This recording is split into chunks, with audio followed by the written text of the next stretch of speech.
La chronique Showbiz vous est présentée par les Caisses des Jardins de la Baie et Diffusion Saguenay.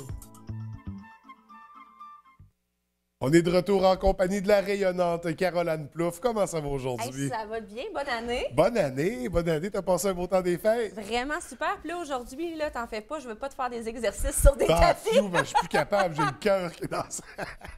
Je voyais ça tantôt, t'avais l'air à donner tout Non, tout je m'en tirais bien quand même. Ben oui.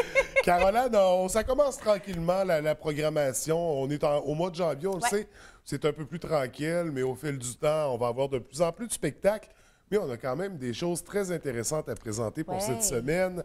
On va débuter du côté de la salle Pierrette-Godreau. Ce soir, on a du théâtre. Exactement. En fait, c'est la pièce de théâtre qui s'intitule Des arbres. Cette pièce de théâtre-là va vraiment nous plonger dans plusieurs questionnements en ce qui concerne l'idée d'avoir un enfant. Hein, ça, c'est toujours la grande question existentielle quand on est rendu à cette étape-là de notre vie. Donc, la pièce de théâtre raconte l'histoire d'un couple qui, petite parenthèse, est joué par Maxime Denomé, qui a joué dans Rumeur, District 31.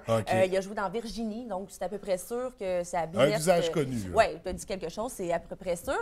Puis sa copine est jouée par Evelyne Gélina, qui, elle, a joué dans quelques pièces de théâtre également, dans quelques téléromans. Qu'on voit aussi à quelques endroits. Ouais, c'est deux personnalités qu'on reconnaît, c'est ça, deux comédiens. Assez connus. C'est ça, qu'on voit à la télé en général. Bon, c'était ma petite parenthèse. Je reviens à l'histoire de la pièce. Et là, le couple attend dans une file du IKEA et c'est là qu'ils abordent l'idée d'avoir un enfant. Et là, ça enchaîne une multitude de questionnements à savoir si c'est vraiment une bonne chose d'avoir un enfant dans notre époque, parce qu'on s'entend pour dire que c'est pas toujours tout rose. Hein? Donc, ils vont se poser la question si c'est une bonne chose pour la planète de mettre au monde un être humain, si l'enfant va avoir une belle qualité de vie plus tard. Et je crois que plusieurs gens du public vont se sentir concernés par ce genre de questionnement-là parce que c'est vraiment les questions qu'on se pose avant d'avoir des enfants. Moi, je me les pose. Toi, tu t'es sûrement posé les questions. Sûrement, c'est loin, je m'en souviens plus. Avec des enfants, on oublie tout ça. Oui, bien c'est ça, c'est du passé.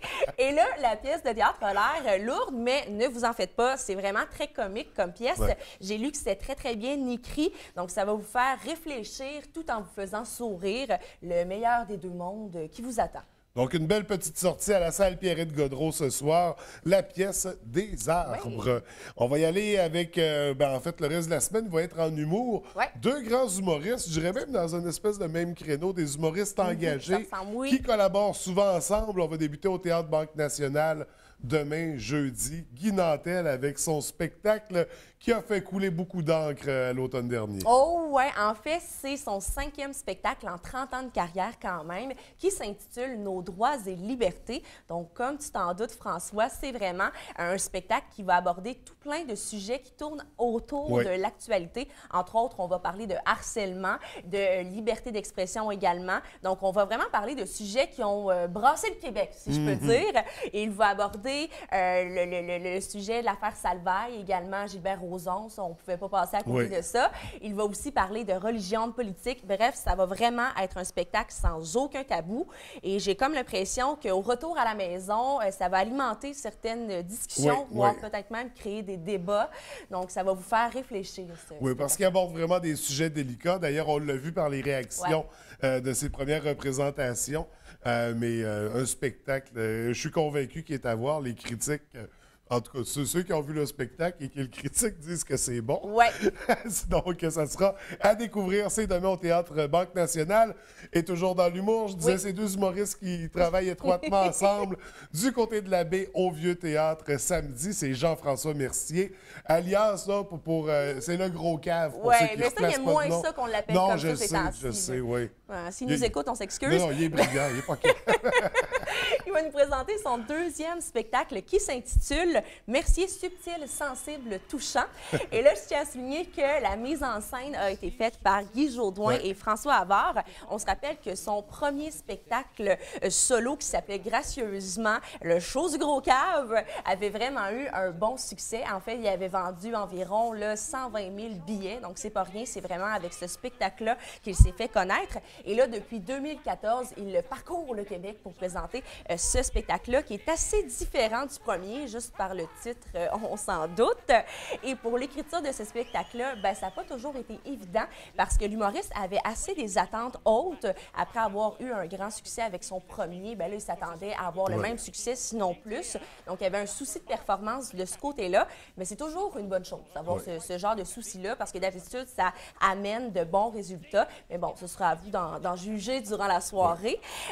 Et pour en revenir au spectacle, il va nous offrir un mélange d'humour intelligent et d'humour vulgaire. Donc, il va toujours nous partager ses fameuses montées de lait, être provoquant. Mais cette fois-ci, ce sera un peu plus dosé. Il va nous offrir un humour un peu plus mature, si je peux dire. Puis il y a un côté dramatique aussi dans son humour. Je veux dire, il n'y a pas beaucoup d'humoristes qui nous font rire et qui nous font pleurer. Puis dans son cas, en tout cas, j'ai vu 2-3 numéros de Jean-François Mercier qui bouleversent par en dedans. Oui, ça va être un mélange d'émotions. Oui, vraiment. Non, je pense que c'est un excellent humoriste à découvrir qui a la réputation de faire sold out. Je me suis informé hier, il reste moins d'une dizaine de billets. Là là. Si vous voulez aller le voir, appelez vite 698-4080 pour vous réserver des billets parce que ça va être sale compte. Ça va partir comme des petits pains chauds. Et là, je tiens à terminer avec un scoop. En fait, là, il prépare son nouveau spectacle. Il est en pleine séance d'écriture. Et il a même préparé déjà, il a même prévu des shows de rodage déjà. Donc, peut-être que durant la soirée, on va avoir droit à quelques primeurs de nouvelles blagues. On ne sait jamais. Donc, dans la salle du Vieux Théâtre, tout peut arriver. Oui. On va terminer avec un spectacle qui devait avoir lieu cette semaine, samedi au Théâtre du Palais municipal. Premier ciel, ce bel hommage à Harmonium, l'album Leptade plus précisément. Ça ne sera pas en fin de semaine, ça va être quand, Caroline? Ça va être le 22 septembre, si je ne me trompe pas. Tu vas me confirmer tu te trompes la date. C'est ce que la feuille dit. Ah ben, ça va être le 22 septembre qu'on va pouvoir aller voir ce beau spectacle. Donc, ceux qui se sont déjà procurés les billets, malheureusement, je vous souhaite d'être disponible l'automne prochain. C'est ce qui fait le tour pour cette semaine, Caroline. On se retrouve mercredi prochain. Ah oui, sans faute. Je te souhaite une très belle semaine. Bonne semaine.